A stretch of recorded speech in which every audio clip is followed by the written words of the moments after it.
Hello.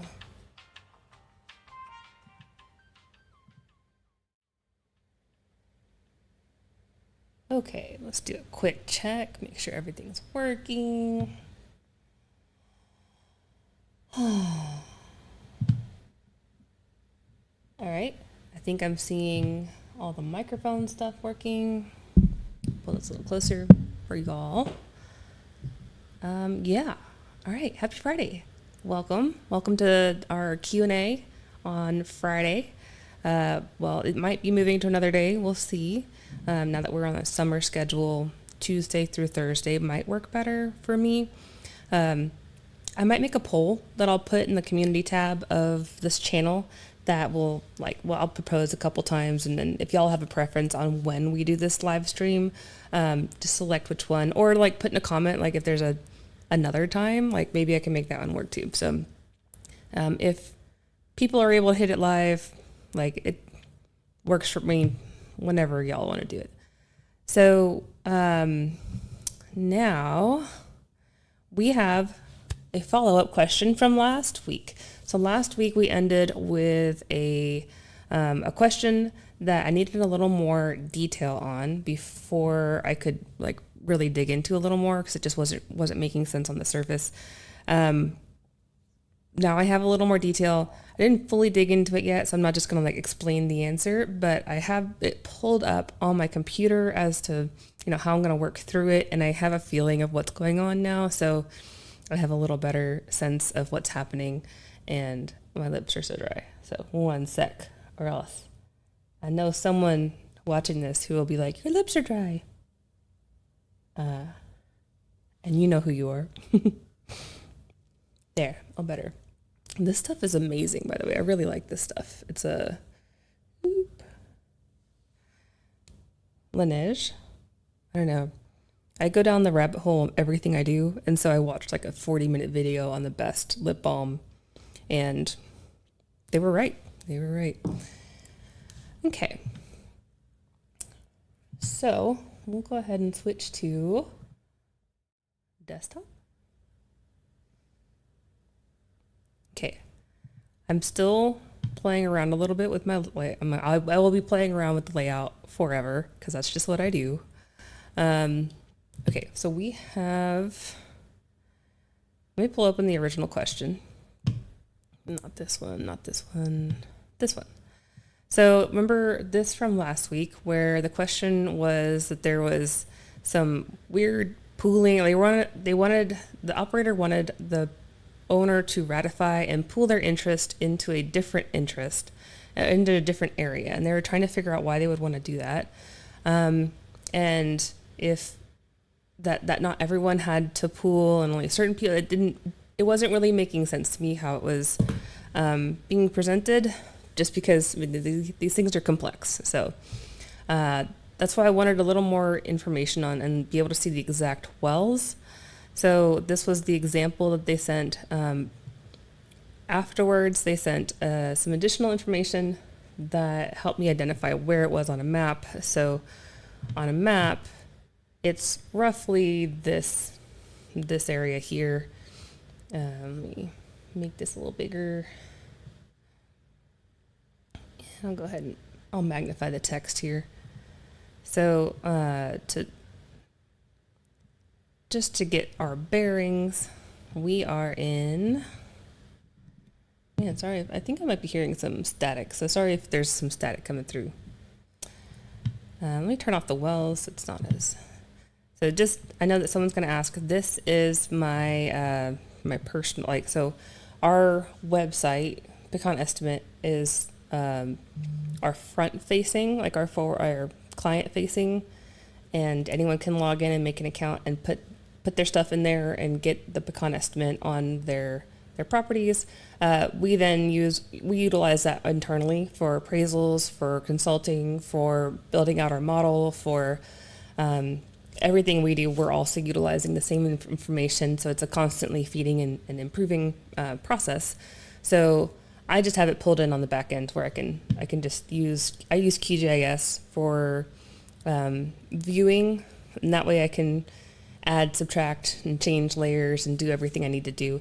without having to have our dev team like add stuff to the map. We are adding a lot more to the map online, so you'll see some improvements, like lots of improvements probably over the next month.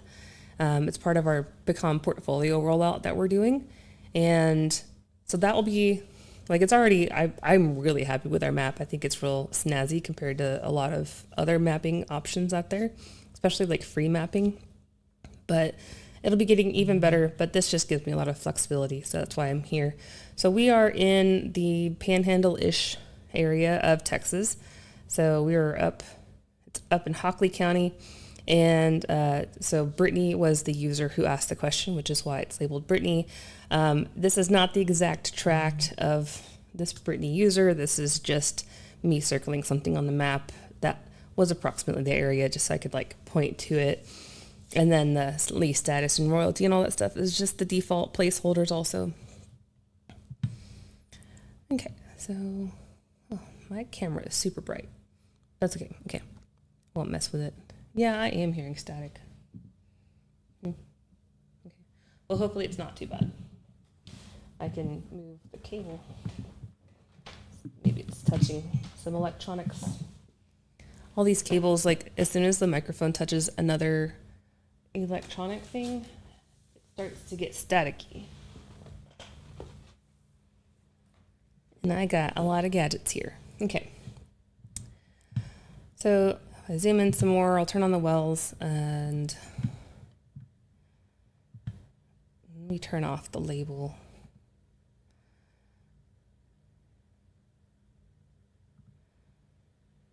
Okay, so that's still small.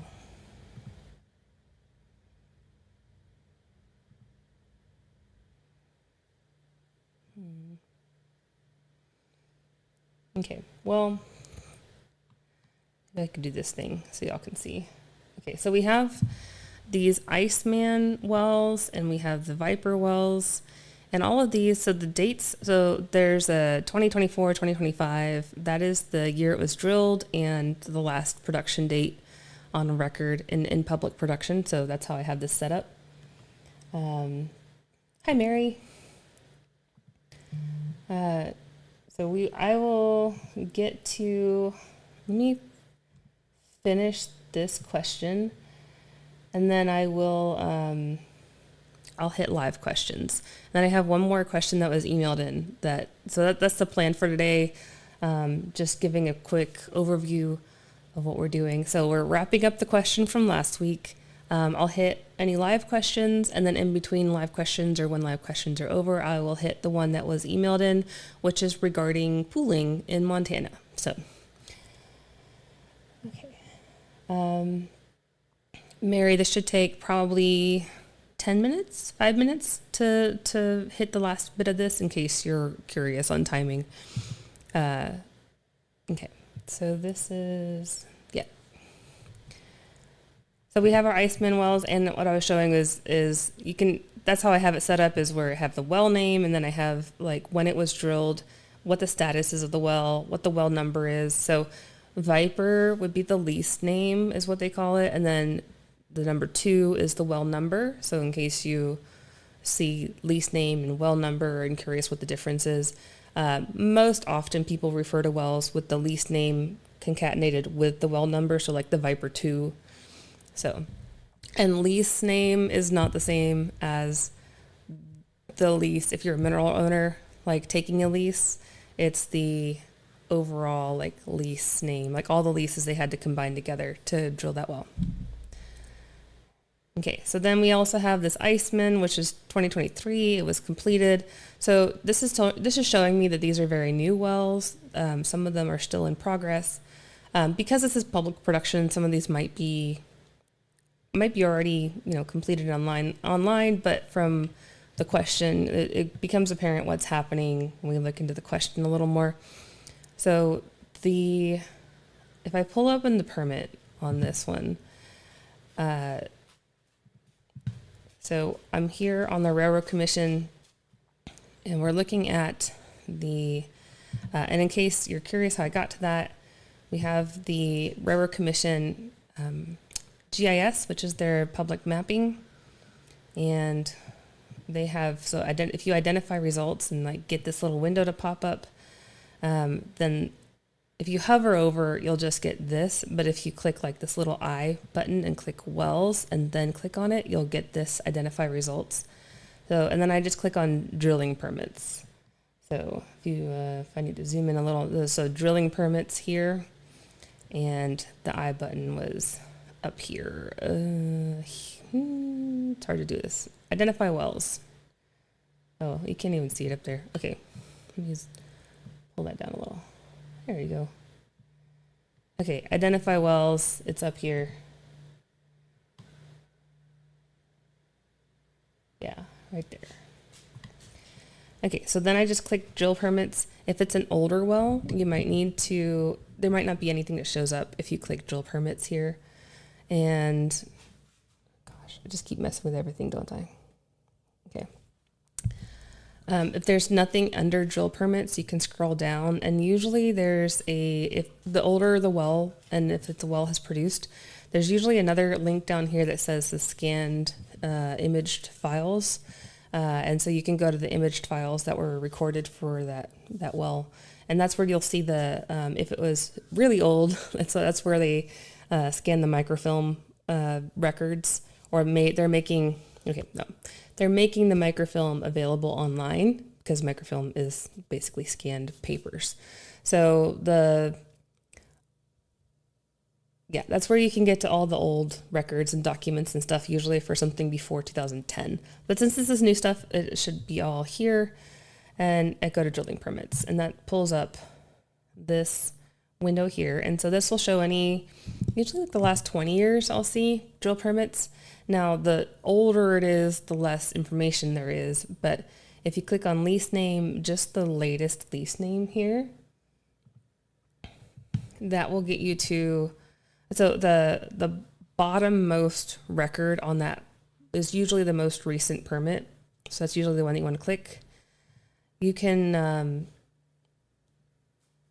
usually what I do is I just scroll all the way down to the bottom, because the attachments are usually what I want to see, because that's the actual forms and the plats and the maps and permits and all that stuff. And so what I want to look at first is the plat. So I'm going to pull open the plat. It's a TIFF file, which is like an image file. So if you don't have the image viewer to see it, most image viewers will open this, but the newer ones usually open as a PDF. So you usually don't have to worry about it unless it's older. But some of the companies are still using TIFFs, which is just, like I said, it's a fancy image file. Okay, so we have this. This is called the plat. So this is what the companies have a surveyor come through and mark where the edges of the lands are and where the well is going to be and nearby landmarks, and they overlay the leases on top of that, so they can, and who the operator is for each lease. And so what I'm seeing from here is that Texland Petroleum is the operator all around here. So we're seeing Texland, well, Kibo Oil and Gas is over here, Texland. So Texland operates most of this stuff except for maybe the gun unit over here. Oh, okay. I'm getting messages, and I'm always worried that I'm getting a message that like YouTube crashed or something. That is not the case, so we're still good. Okay. And this typically shows, okay, so we have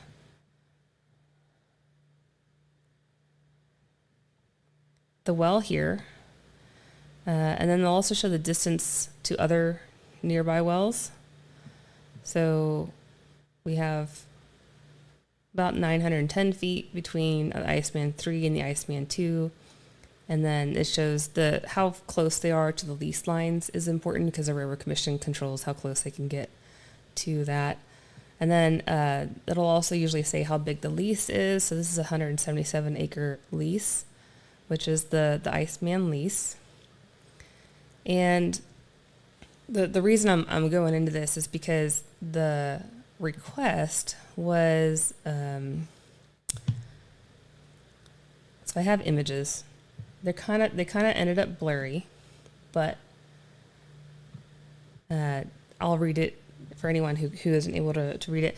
So the Viper, Iceman, and Rooster leases, they're writing to the interest owners, so saying Texland Petroleum has recently drilled on the Viper and Iceman leases and plans to drill on the Rooster lease in March 2025. All leases are in Hockley County, Texas. Per Texas Railroad Commission requirements, Texland is notifying you of our intent to file for a commingle permit for the above described leases. The proposed application showing the leases to be added is enclosed for your review. Production will be commingled into the Viper facility located in Railroad Commission District 8A in Hockley County.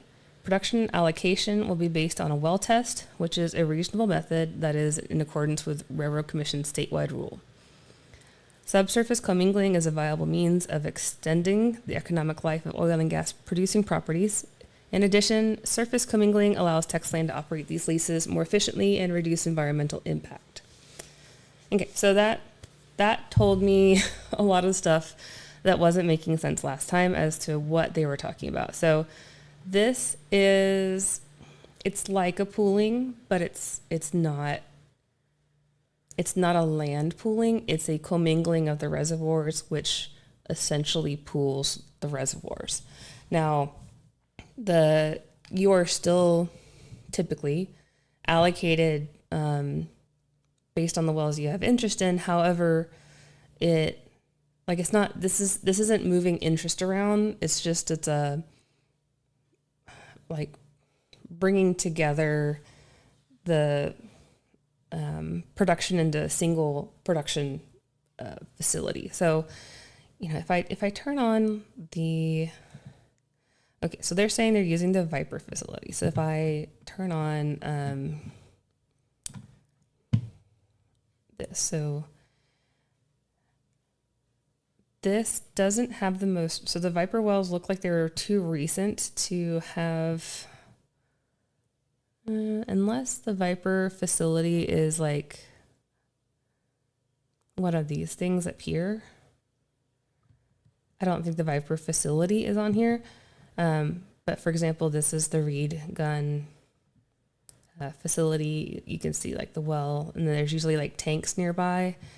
And so what they're requesting is, just to put it in more plain language, is that they're wanting to drill new wells, this Rooster well, and they want to save money and make things more economic to operate by not putting individual well test equipment on each lease, and instead utilizing one of those in order to do all the testing and production and like pulling it together.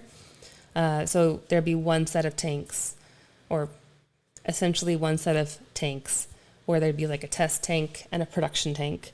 And then they would periodically test the wells individually. So they would run one well through this set of tanks and all the other wells through the other set of tanks, so that they could tell what each well individually was doing, but each well wouldn't individually be counted every single day. So you wouldn't get a single reading from one well all the time. You would get periodic tests of that well, and then they would use that test to allocate across the whole.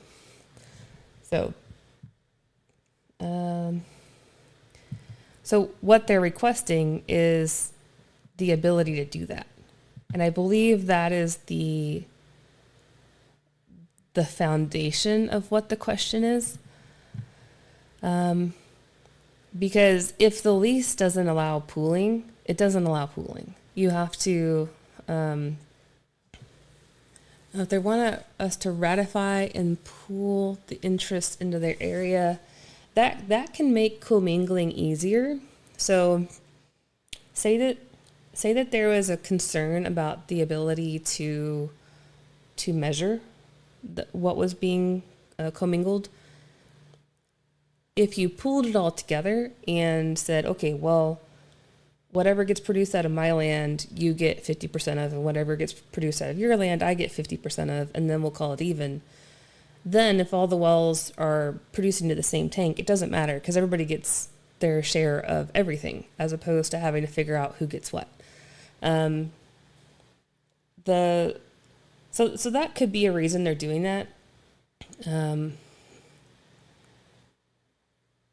I didn't see the actual the document that was so the pooling documents aren't usually sent or aren't made public normally. So my guess is that it's just this commingling, unless there was something else that, okay, so here's the ratification. Again, sorry, it's a little blurry. That's probably good because there's like names here. Okay, so ratification, let's see if I can read this. In consideration, okay, so yeah, so this is the legal description of if you were to put a fence around the property that this person has that is leasing. And so Texland owns the current lease. And let's see.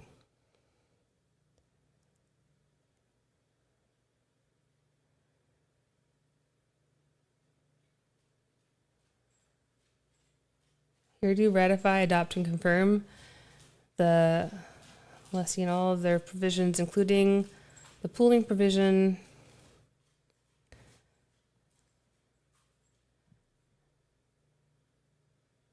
Yeah, so I would.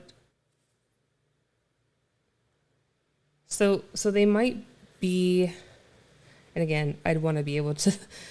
First of all, I'm not an attorney for any of this stuff. I'm not an attorney in any state. I am not an attorney at all. I'm an oil and gas engineer. Hi, my name is Tracy. I own Pecan Tree. We do mineral rights appraisals. We focus on oil and gas and do stuff all across the U.S. I forgot to mention that. I have 2 degrees in engineering, petroleum engineering, but I do not have any degrees in law. Any legal advice is not advice for anyone. It's just my thoughts and opinions. It's not, that is my disclaimer that it's not, none of this is advice. I'm not doing engineering for anyone. I'm not doing legal things for anyone. I'm not a CPA for anybody. This is just me putting my thinking cap on and talking out loud with a microphone in front of me. So, but with that said, I'd want to see first of all a not as blurry version so I can make sure I knew all the words that were in here. If this was the entirety of the document that was asking, there was probably a little bit of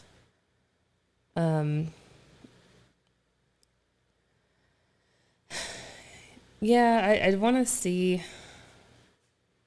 I mean, first, if there was any significant money behind this in terms of the amount that you're getting from this, in which case, when I say significant, if the amount that you're receiving or would receive in a year would pay for an attorney's retainer, which is probably a minimum of $1,000 or $2,000 in a month, that's probably about the return that I would be looking for. If that's the case, then I would want an attorney to look at this and make sure that all the wording is kosher, because there is no standard lease. There is no standard way to ratify things. There's only the way that's being presented for you at this time. And they can add and include and remove words, and it really just depends on how that particular document is worded and how the documents it's referencing is worded, and they call it the 4 corners, right?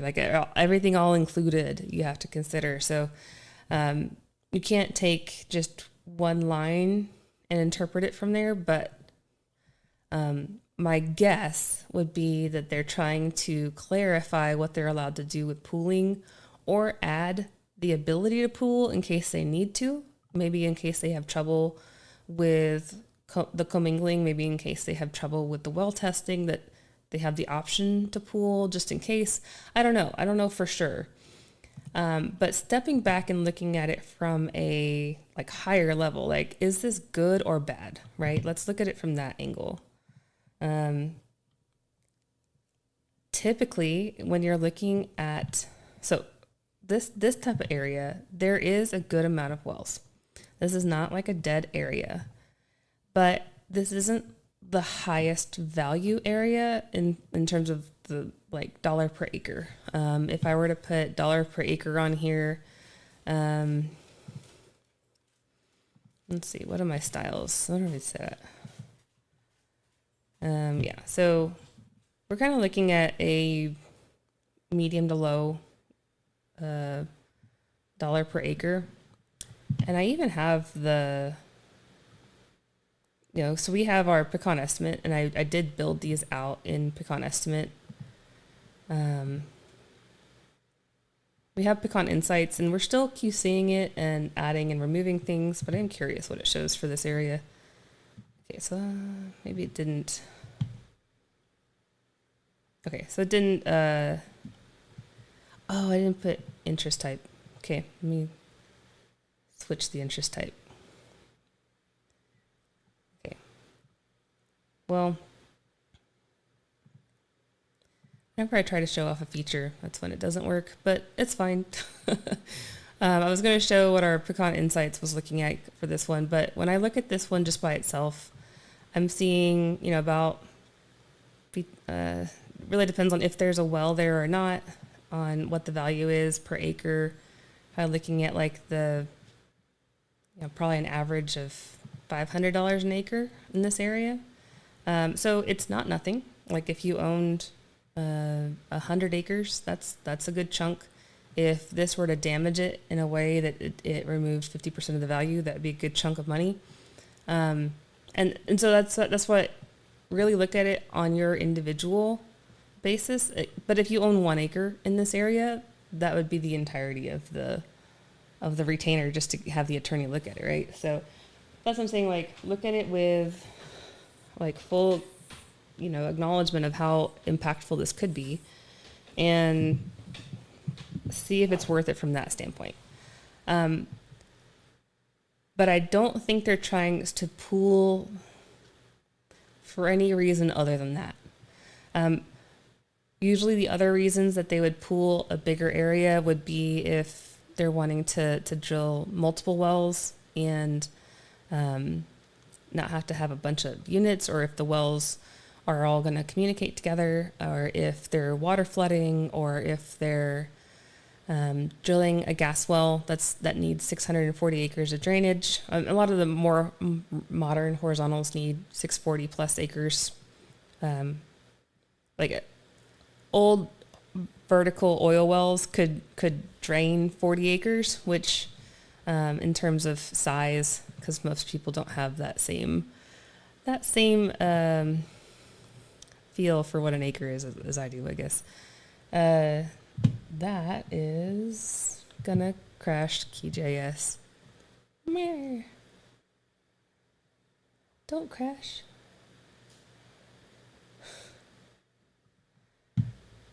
Y'all can't see it, but my cursor's spinning. Well, we'll let QGIS think about what it's doing and go on to the next question. Yeah. But stepping back, in general, I don't think I actually got to this part of my answer. In general, I am in favor of commingling as long as it is handled correctly in terms of measurement.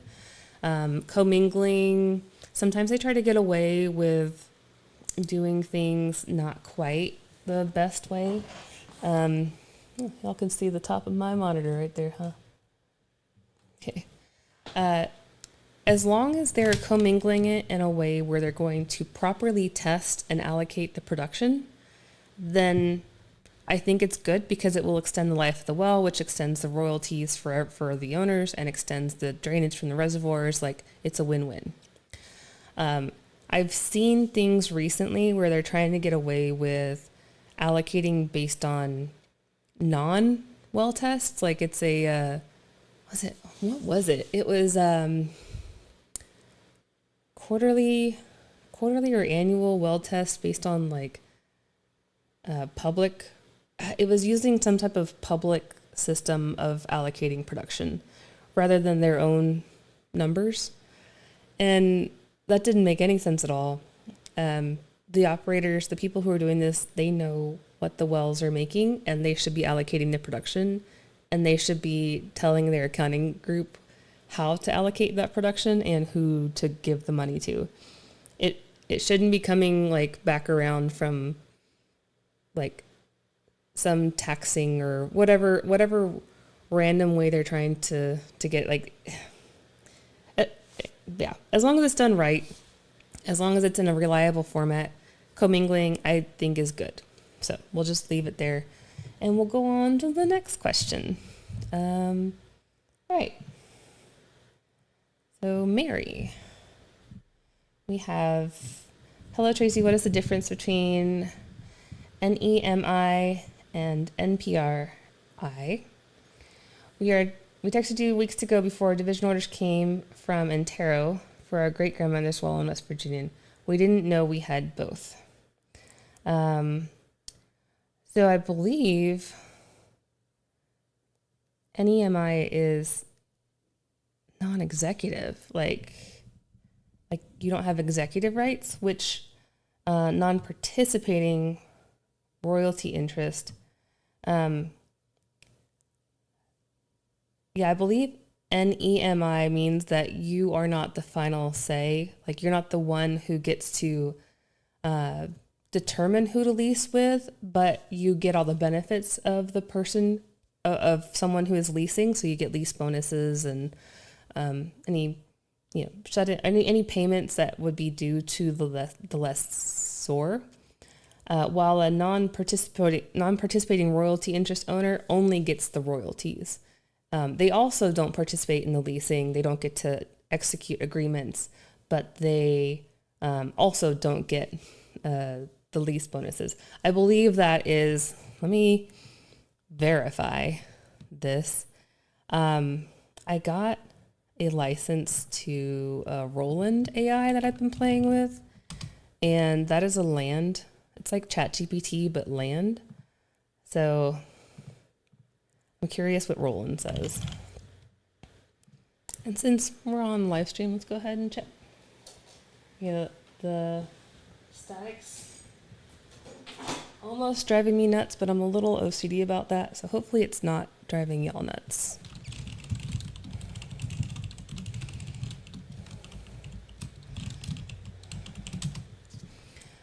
And so this is a chat that's specifically trained on oil and gas land. And again, I'm not a landman, I'm an engineer, and I do a majority of our own land work. But the hard, net expense mineral interest. I don't know if that's right. Yeah, I'm glad I checked then. Yeah, okay, so verifying, so non-participating is the same thing as what I said. So non-participating royalty interest means you just get the royalties on the well, the lease is negotiated by someone else, and sometimes it's even a very specific, I always get 6% or I always get 0.1%. So that will be its own thing. Okay. Now, because we are using AI, my first thing would be to say, this could or could not be what the definition is they're using, but we'll use this as a possibility for the definition. And also I will put it out there saying that the industry itself uses different definitions for things. So whenever you're looking at an acronym that's not like barrels or like BBL, or it's not something super duper standard. Like RI always means royalty interest as far as I know. But NRI could mean net royalty interest, net revenue interest, net it could mean a bunch of different things. So even within the industry, make sure that you know exactly what those letters are standing for if someone's trying to communicate those letters with you. But let's just use this as a as what it's saying. And net expense mineral owner would, I'm reading its description to make sure I fully grok what it's saying. Hey, Frank. Okay.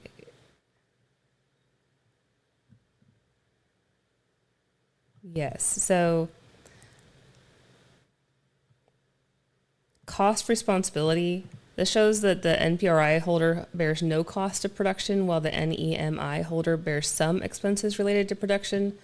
It's a little more nuanced than that, where a lot of royalty interest owners do have some production expenses, but they're called post-production expenses, like marketing and transportation. So you might still see expenses coming out of your check, while a owner who has to pay expenses like as a whole, like rather than just the post-production expenses, would have to pay for things like the oil to grease the pumping unit and maintenance on the pumping unit and electricity and the cost of the pumper to go out there, and the pumper being the person, like the technician who's maintaining the well. They're called pumpers.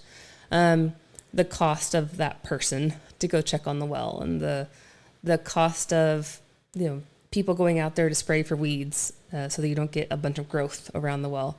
Like all of those things would be maintenance expenses, and that's usually, it sounds like an NEMI would hold some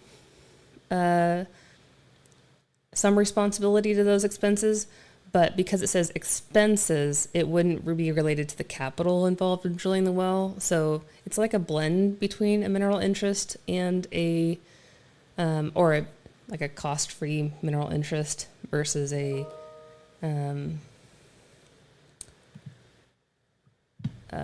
sorry, I had like an alert on my computer and it knocked me off my game.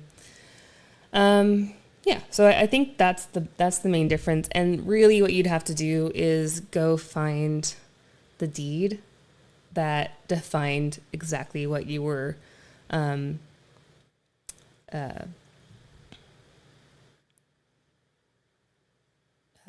responsible for paying. So what you might see on your revenue statement then, if you had both of these and they were using this definition, I've not seen other definitions of NPRI, but the NEMI is the one that, actually, let's see. Are there other definitions of NEMI?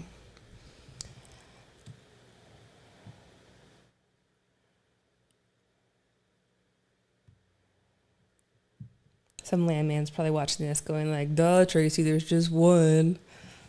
But again, not a landman. Not yet. I've been exploring it, like if that's something that if I do enough land work that I could get my RPL or even CPL. Like, I feel like I do a lot of land work and I could pass the test, but oh gosh, y'all can't even see what I'm looking at.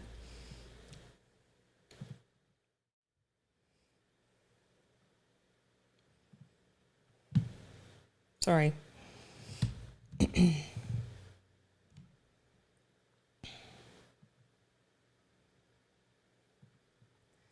So this is Rowland, in case I didn't have it open at all. I don't think I did have it open at all. Ooh, sorry. So yeah, so I asked it, what's the difference between NPRI and NEMI, and this definition I feel pretty good about. This is the only definition I've seen where it's a non-cost bearing royalty interest carved out of the mineral estate. So versus an overriding royalty, for example, the override is carved out of the lease. So if the lease goes away and expires, the override goes away. While a non-participating royalty interest, it stays as long as until that person deeds it to the next person, even if the leases come and go.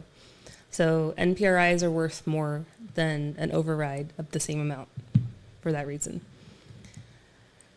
And this is where the net expense mineral interest, what I was curious on. Okay, let's see.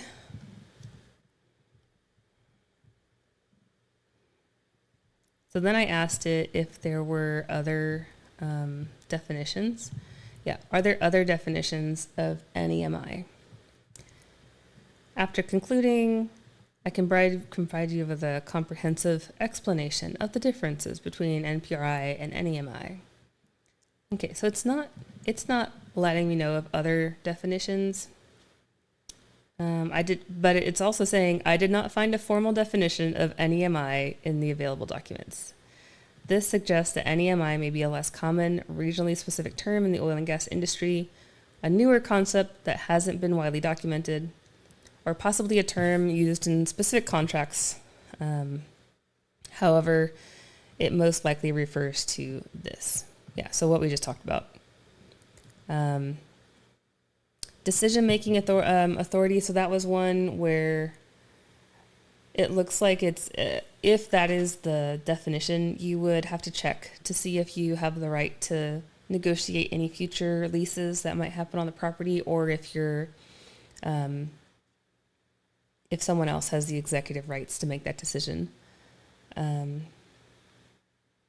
So that's why it says may have some decision-making authority, depending on the specific arrangement, because it's very lease specific. So, or it's very deed specific. Like whoever carved out that from their mineral interest, they would say, like, I own 100% of this ranch and the minerals underneath it. I am deeding a royalty interest to my son, but he still has to pay net expenses. But you know, like it probably says something along, like defines it in that deed. So that's really what you're looking for to see what exactly it's talking about. Okay. All right. Antero defined NEMI as non-executive mineral interest. See, okay, that's what I was thinking. That's also why, you know, gotta check AI. So non-executive mineral interest is that first one I was talking about where it's, go back to here. Non-executive mineral interest means that you have a right to everything in the, like you are a mineral interest owner. You have a right to everything a mineral interest owner would have, such as if any wells were drilled on the property, you would get royalties. You would have the right to participate if you were given that option, but meaning if you wanted to help drill a well, you could. Like most people don't want to, but if you wanted to, you could. And if there's a lease, then you get lease bonuses. You get the benefits of like the upfront leasing that happens. If there's a lease already in effect, which it sounds like there is, then there's not really much of a difference between it other than a non-executive mineral interest would, I'm trying to think, what would exactly,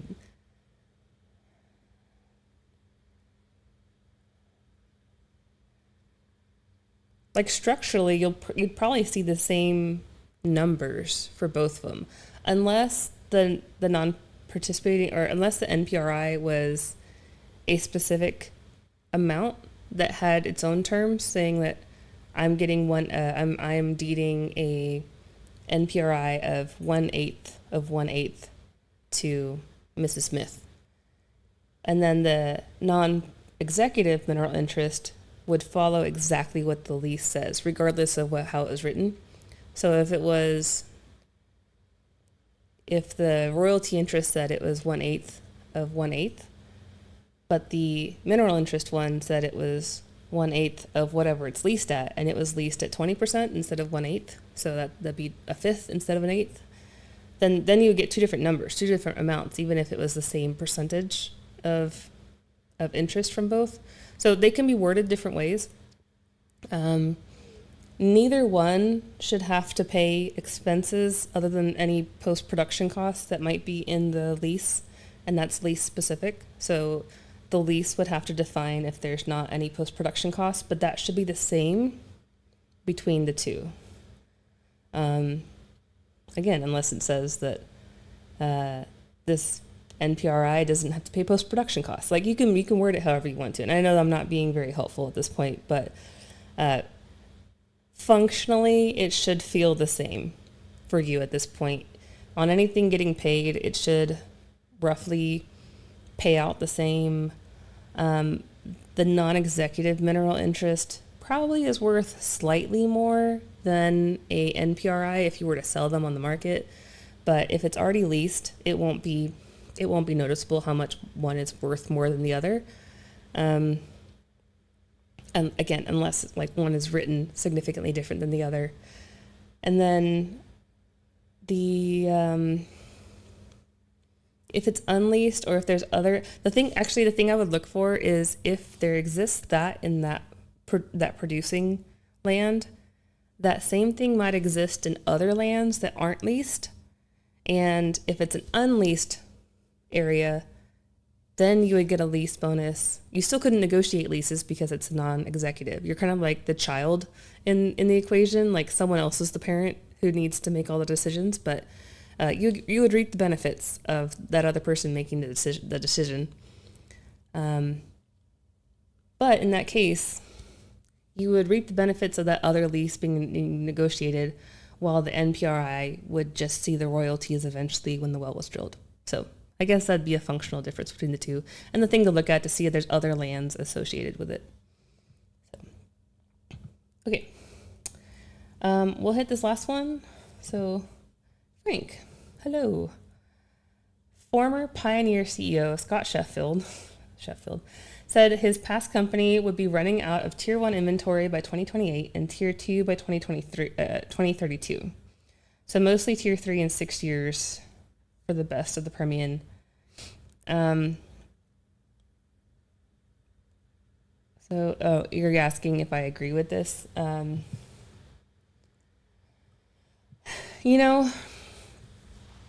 The definition of Tier 1 and Tier 2 and Tier 3 always keeps changing, so that'd be the first thing to consider. Frank, I've seen your questions here enough. I'm sure you are aware of that at this point. You seem like you're in it somehow. I'd be curious to see what functionality you are, or just a very curious bystander. Okay. In terms of inventory, it really depends on, and how fast they go through it. It really depends on, rig pace. And so I actually did have the rigs open in case I wanted to go through it. And yeah, I went back to my Baker Hughes one this year, or this week. Last week I struggled through this and I was pulling open.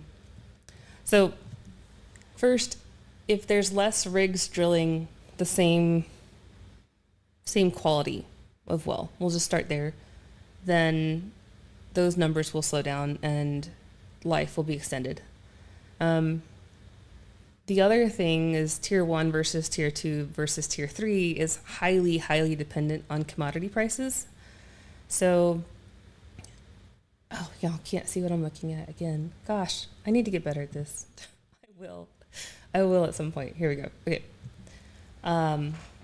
Tier 1 versus Tier 2 versus Tier 3 is highly dependent on commodity prices. So if you have a whole bunch of Tier 3 left, but then gas prices double, well, suddenly those are Tier 1. Or if the mix of, oil prices versus gas prices changes, then things that were not even economic can suddenly become Tier 1, right? If you take, I think things, and what I'm trying to say is things change so fast in this industry, both from a commodity prices standpoint and from a development standpoint and technology standpoint, that those are good numbers to keep an eye on, but not good numbers to live as gospel, because the only thing I can really guarantee is that those numbers are wrong, right? There are so many things that could affect that.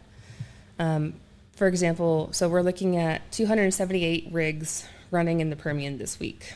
and that's down 32 rigs from this time last year. That's a lot of, I mean, it's like 10%, right? Less rigs, 10% less wells being drilled. However, if those are drilling higher quality wells or longer wells, we were looking at the 4-mile laterals on a client's property this week, and those are becoming more standard, the 4-mile laterals. So one location is the same as what 10 years ago would have been 4 locations.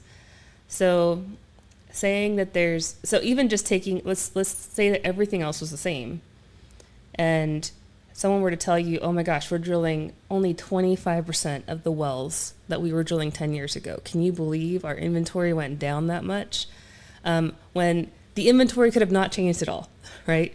So that's just one example of why those numbers are very hard to pin down.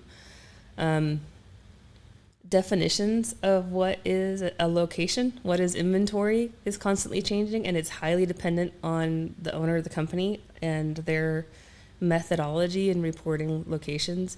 And the industry's gotten better at being more standard with that, but and the SEC's gotten better at making sure that people are talking apples to apples. But I know early on there was several companies that would just take, we have 10,000 gross acres in this area, we'll divide it by 640, which is 1 mile, and we'll divide that by 5, and that's how many sticks we have. They call it sticks. A location would be a stick, and that's a way to ballpark it if you're doing like back of the napkin math, but not like investor relation level math, like not math to go off of. But they were doing that. I think that's a long gone like strategy, but it's something that I would still be aware of. Like, how are they calculating the sticks? How are they calculating tier 1, tier 2, tier 3?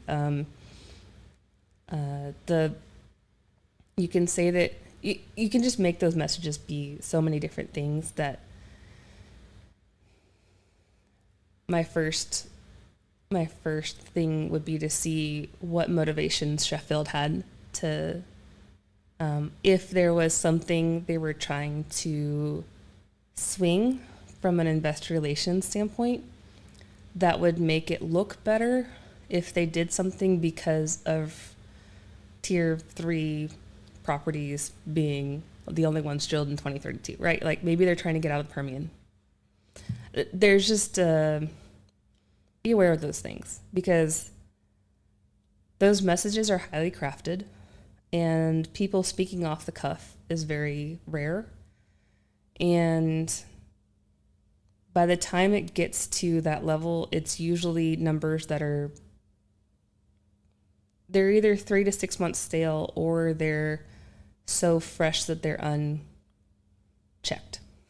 So I would just be aware of that. Now, all of that aside, what do I think?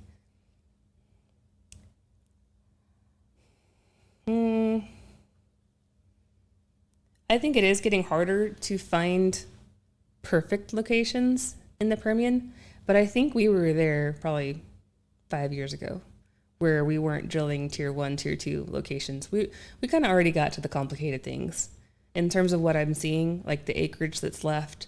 The things that look like tier 1, the acreage is still great, but there's complicated land situations, or there's complicated infill, or there's complicated something, maybe complicated pipeline, complicated facilities. A lot of the low-hanging fruit has already been picked, and I think that is just a continuous theme of what we've been doing the last 20, 30 years. Like the low-hanging fruit has been picked this whole time, right? The peak oil was in the 70s, quote unquote, called Hubert's peak. And so maybe I'm just, a perpetual optimist on this, but that's probably why I'm a business owner, right? Like an entrepreneur, like you gotta have to be a little too optimistic on everything, I think, to be a business starter, owner, and stay sane. But I don't know, I have a belief that we will figure it out and continue to figure it out. And this whole tier 1, tier 2, tier 3 thing is just a way to rank economics and not necessarily what should I do in 2032. You know, that's just me. But again, not the most, probably not the most helpful, but looks like next week, just wrapping up this media or this meeting, wrapping up this live stream. Thank you. Oh, we have, is that 9 people online right now? Hello, everyone. What are we at right now? Oh, 9. Hello, everybody. So what we'll do next week is I am out of town next week.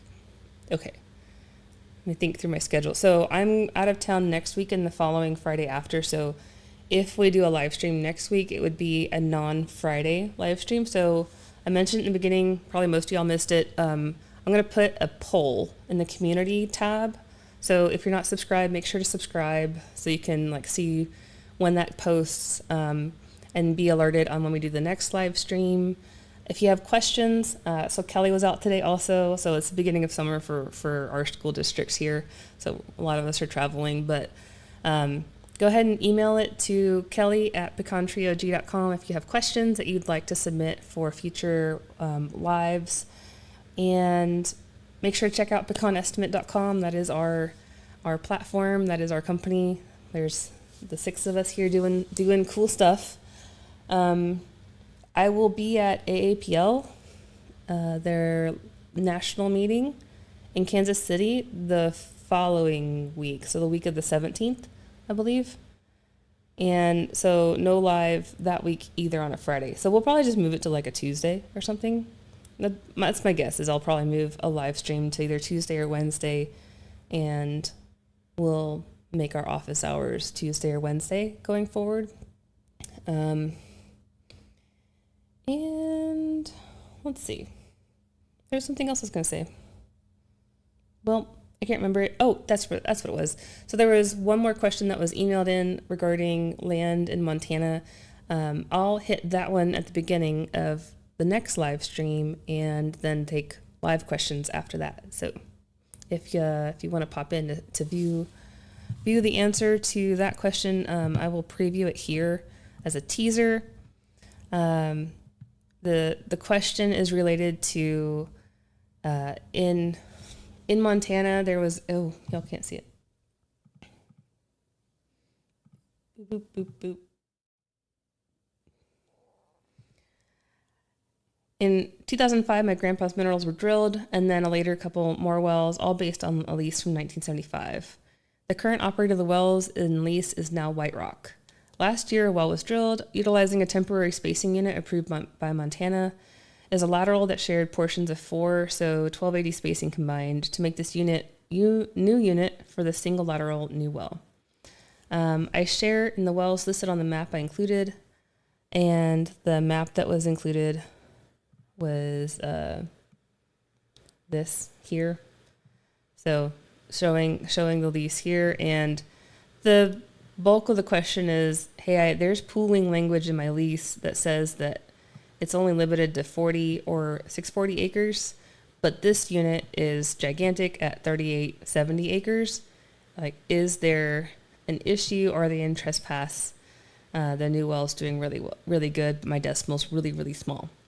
So we'll be covering that question, and I know what's going on, and it's a relatively simple explanation, but I doubt I could do it in 2 minutes, and I'm already late for the next meeting. So we will hit that next week, and I'll see you then. All right, bye.